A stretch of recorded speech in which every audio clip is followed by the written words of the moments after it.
Oh, thanks everybody for joining us. We're here with Cheryl Haley, the star of Power Source. And we just wanted to do a quick little one-on-one for you to give us a little more insight into this film. And just for the record, she has not seen any of these questions. So, so everything will be off the top of the dome. How's that? Good, I'm ready. Okay, cool. Let's just start out by you telling us why you wanted to make this film. For me, it was my mom, honestly. I remember when she was battling cancer and going through the whole process and watching her go through the process and watching her fight. And for me, it was tough. It was tough. And one night, when it was like toward the end, and I didn't know if I was coming or going, I remember talking to God. And I told him, it's my promise to God. It's me keeping my promise to God. If I were to complete or when I complete my electrical engineering program, that I would tell the world about how God helped me get through the whole process, because I was at my weakest point and he brought me up. So switching gears just a little bit, we're going to talk about some fun stuff, okay? So it's 2022. Yes. It's the year of the female superhero, right? Yes. You've got the kingdom of Wakanda, the female queen. You have the female warrior woman king. Right. So what to you is the definition of a superhero? A superhero. Yes.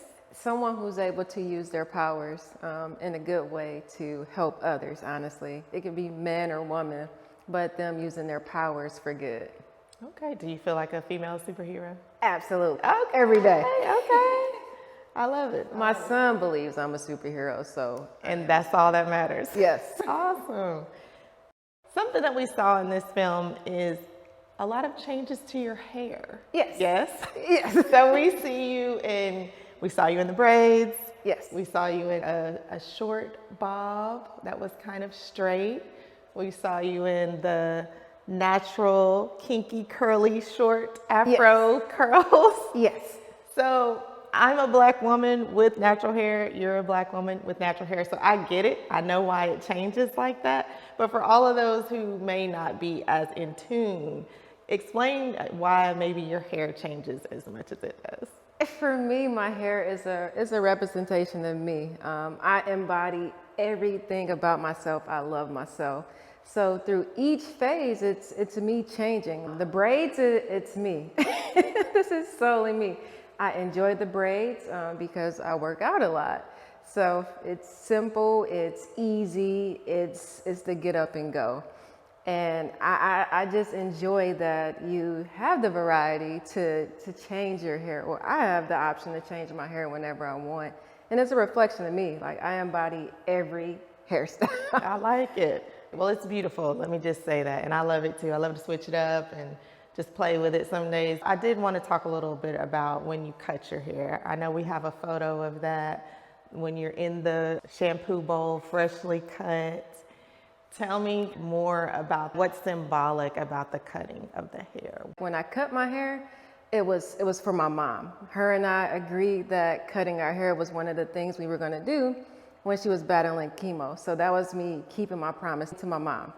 The cut is crazy because a lot of females believe that the hair is who or what makes them them. So it's probably the toughest thing for me to do because I always felt as if I needed to have long hair or it made me look a certain way. But I reached a point in my life where I was okay with myself and I didn't let my hair define who I was or who I am now. And I actually cried. Oh, wow. When I cut it, because it was a lot that went with it. When the cut was, it was pain. It was a lot of the things I was going through that I was getting rid of. MJ is your son. Yes. And we saw him a lot in this film too, and you all's interaction. And so talk to me a little bit about the importance of being strong for your son, because there was a time in the film where you talked about you wanted to shield him from your emotions so that he wouldn't see you in this weak moment. Mm-hmm. So talk to me a little bit about like how difficult it is to balance that humanity of trying to be there, being strong for your son, but also dealing with this overwhelming pain that you had to do. That part was difficult because ideally you would like for your son or your kid to see you in a certain way, so that as they grow, they exude that strength, that power. But over time, I realized it's important for them to see each and every emotion, so that he's okay with feeling certain emotions. Not that he has to be happy or excited all the time, but it's okay to be sad. It's okay to cry. Because if he was able to see me in that light, as strong as I am, my weak moment, it would make him feel as if it's okay to experience and share those when he's going through his. A part of this film, you talked about you wanted to be an inspiration to single mothers and people who are going through grief. Why is that important to you? Throughout my process of going through school and obtaining my degree, I was a single mother. So I understand the different elements that you have to go through as far as depending on others if you need help, or the balance. As a mom, you have to balance. You have work, you have school, and then you have the parenting part, and that's the most important.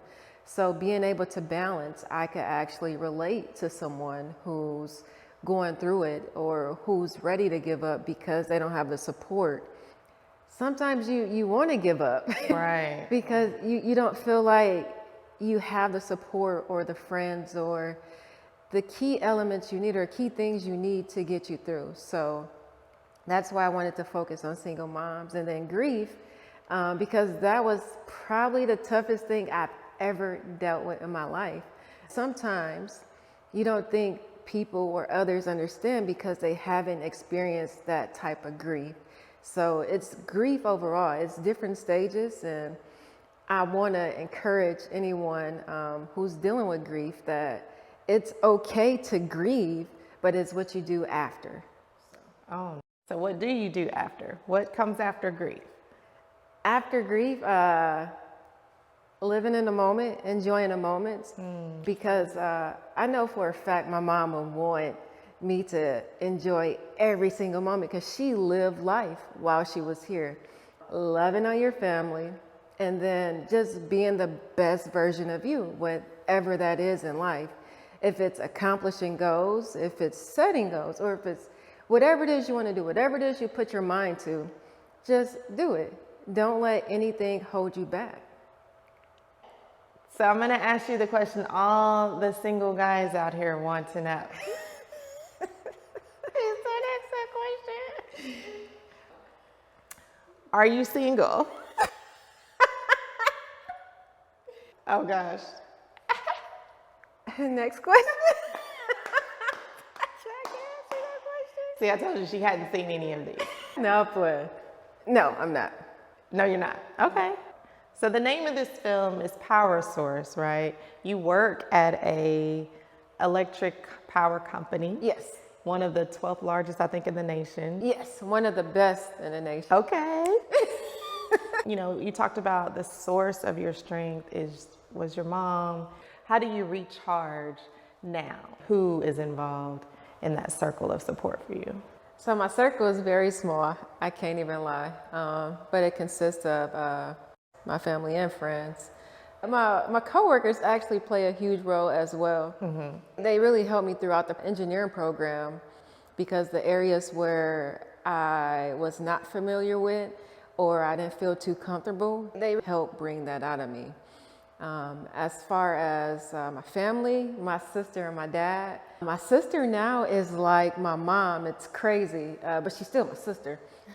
But she makes sure she calls me. If it's not daily, it's every other day. She FaceTime me just to see my face. She'll send me these text messages, words of encouragement, just to motivate and push me beyond my limits. And then you have my dad. My dad approach is a bit different from my sister's, but it's still there. It'll be a conversation whenever we do talk. He'll have a lot to say. He'll have a mouthful in that one conversation. Okay. But my dad pushes me like no other. Watching him now in his craft, he works on homes. So being able to see him push himself to complete tasks and projects motivates me to want to do more. So you are very strong, yes. Yes. Whenever we play any sport, you always win. No, not always. I'm not used to losing. I don't lose well.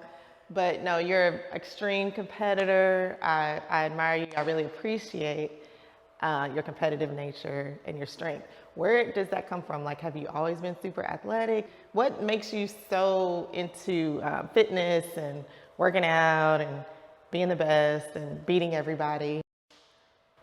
So I've always been competitive. Honestly, it's in my nature. I can't help it. But that competitive spirit is like what pushes me. That's what pushed me through the program. Believe it or not, it was actually people in my program who didn't think that I was capable of doing it or completing the program. So them speaking down or having that doubt is what pushed me. When it comes to working out, it's me pushing myself beyond my limits. Yeah, I know I could lift this, but how far can I go? Sometimes it'll take a trainer to push me there, but eventually I get there. So for me, it helps with my drive. Really briefly in the film, we talked about you had 3 rods in your back. Yes. Tell us, what's the story behind that? At the age of 14-ish, I found out I had a hump on my back. We were playing Still to Bacon or some game that they had came up with at the apartment complex. And one of the guys pointed out that I had a hump. So my parents ended up taking me to the doctor, and come to find out I had scoliosis. Scoliosis is when your spinal cord, it's crooked. So instead of it being a straight line, mine had an angle to it. My parents ended up finding this doctor who actually performed the surgery, and it was still new for him, but he was able to do it. So Okay. the rods in my back was to straighten up my spine. It's not completely straight, but it's straighter than it was when he started. Straight enough for you to win all of your competitive activities. How about that? That's really inspiring, and I appreciate you being willing to share that with people, because I think a lot of times people will just see this beautiful person walking around and strong, and they really have no idea what it took for you to get to where you are. So thank you for being willing to talk about that and share that with us. Here's your platform. Is there anything else that you feel like should be said? Honestly, I just want to say thank you to all my family, friends, loved ones who's been with me throughout this journey, because it hasn't been easy. And even though it's the next chapter to my journey, I just want to show my appreciation to everyone I'm so thankful for all of you. You too, Tasha. Oh, thank you. So you heard it here first, folks. Cheryl Haley from the film, her first film ever, Power Source. And if you haven't checked it out, definitely do so. And hopefully will be much more to come. Yes, it will. Thank you.